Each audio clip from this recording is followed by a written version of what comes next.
Assalamualaikum warahmatullahi wabarakatuh. Kami dari kelompok pertama yang disusun oleh saya sendiri Intan Sari dan teman saya Dandi Wicaksono.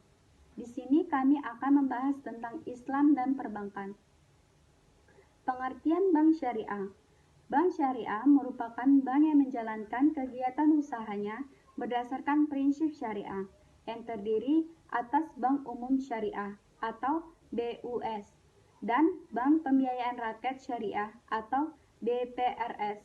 Usaha pembentukan ini didasari oleh larangan dalam agama Islam untuk memungut ataupun meminjam dengan bunga atau yang disebut dengan riba, serta larangan investasi untuk usaha-usaha yang dikategorikan haram, di mana hal ini dapat dijamin oleh sistem perbankan konvensional. Persaingan usaha antar bank yang semakin tajam ini telah mendorong munculnya berbagai jenis produk dan sistem usaha dalam berbagai keunggulan kompetitif. Dalam situasi seperti ini, bank umum atau konvensional akan menghadapi persaingan baru dengan kehadirannya lembaga keuangan ataupun bank non-konvensional. Fenomena ini telah ditandai dengan pertumbuhan lembaga keuangan dan bank dengan sistem syariah. Perbankan syariah di Indonesia, Abdul Ghani Abdullah mengemukakan dalam analisis evaluasi hukum yang dilakukan berdasarkan perbankan syariah, menentukan sedikitnya 4 hal yang menjadi tujuan pengembangan perbankan berdasarkan prinsip syariah. Yang pertama, untuk memahami kebutuhan jasa perbankan bagi masyarakat yang tidak dapat menerima konsep bunga. Yang kedua, terciptanya dua banking Islam di Indonesia yang mengakomodasi terlaksananya sistem perbankan konvensional dan perbankan syariah dengan baik dalam proses kompetitif yang sehat di mana didukungnya oleh pola perilaku bisnis yang bernilai dan bermoral. Yang ketiga, mengurangi resiko kegagalan sistem keuangan di Indonesia.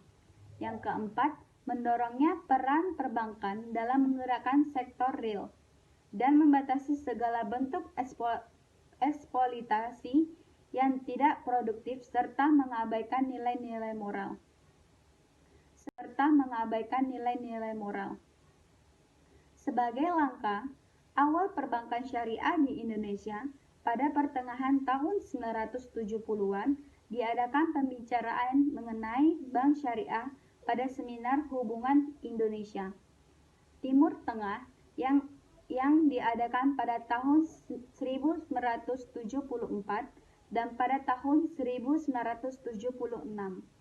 Dalam seminar yang diadakan Lembaga Studi Ilmu Kemasyarakatan atau LSIK dan Yayasan Bhinneka Tunggal Ika, perkembangan pemikiran secara luas mengenai perlunya umat Islam di Indonesia memiliki perbankan Islam sendiri mulai menghembus sejak saat itu.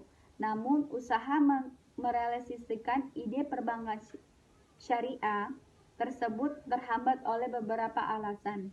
Yang pertama, operasi bank syariah yang berdasarkan prinsip bagi hasil belum diatur. Oleh karena itu, tidak sejalannya dengan Undang-Undang Pokok Perbankan yang berlaku, yaitu Undang-Undang 14 tahun 1967.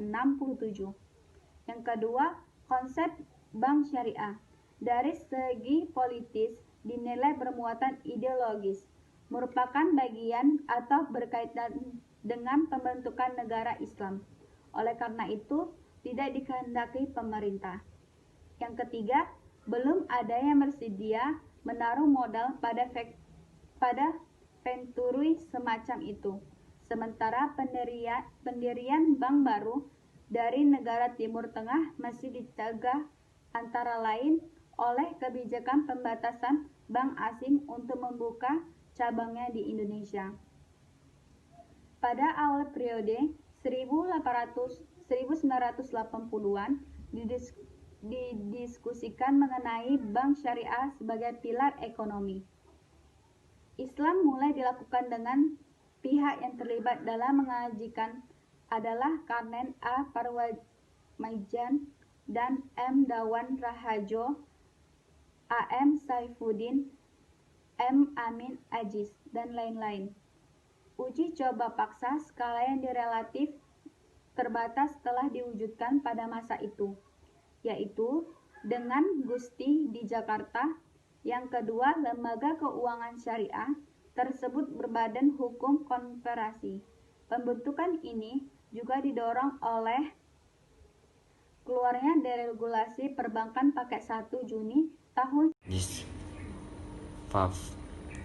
Jiswaf dan instrumen Khardul Hasan. Instrumen Jiswaf berfungsi untuk menghimpun Jiswaf dari masyarakat, pegawai bank, serta bank sendiri sebagai lembaga milik para investor. Instrumen Khardul Hasan berfungsi menghimpun dana dari penerimaan yang tidak mempengaruhi kriteria halal serta dana infak dan sedekah yang tidak ditentukan peruntukannya secara spesifik oleh yang memberi.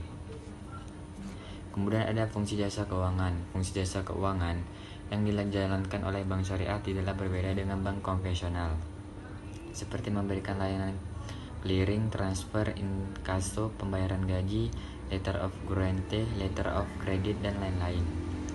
Namun, mekanisme untuk mendapatkan keuntungan dari transaksi tersebut, bank syariah tetap menggunakan skema yang sesuai dengan prinsip syariah. Prinsip bank syariah dalam melaksanakan fungsi jasa keuangan perbankan syariah menggunakan beberapa prinsip yang perlu diperhatikan. Yang pertama adalah prinsip wakalah. Wakalah berarti penyerahan, pendelegasi, pemberian mandat. Yang kedua, prinsip kafalah. Kafalah adalah jaminan yang diberikan oleh penanggung kafil kepada pihak ketiga untuk memenuhi kewajiban pihak kedua atau yang ditanggung ma'ful anhu ashil. Kemudian ada prinsip hawalah. Hawalah adalah pengalian hutang dari orang yang berhutang muhil kepada orang lain yang menanggungnya atau munhal alai. Yang keempat, prinsip sawf. Prinsip sawf adalah prinsip yang digunakan dalam transaksi jual beli mata uang, baik antar mata uang sejenis maupun antar mata uang berlainan jenis. Yang kelima ada prinsip ijarah. Objek ijarah adalah manfaat dari penggunaan barang dan jasa. Apabila dikaitkan dengan penggunaan barang maka diistilahkan dengan sewa menyewa, sedangkan apabila dikaitkan dengan penggunaan jasa maka diistilahkan dengan upah mengupah.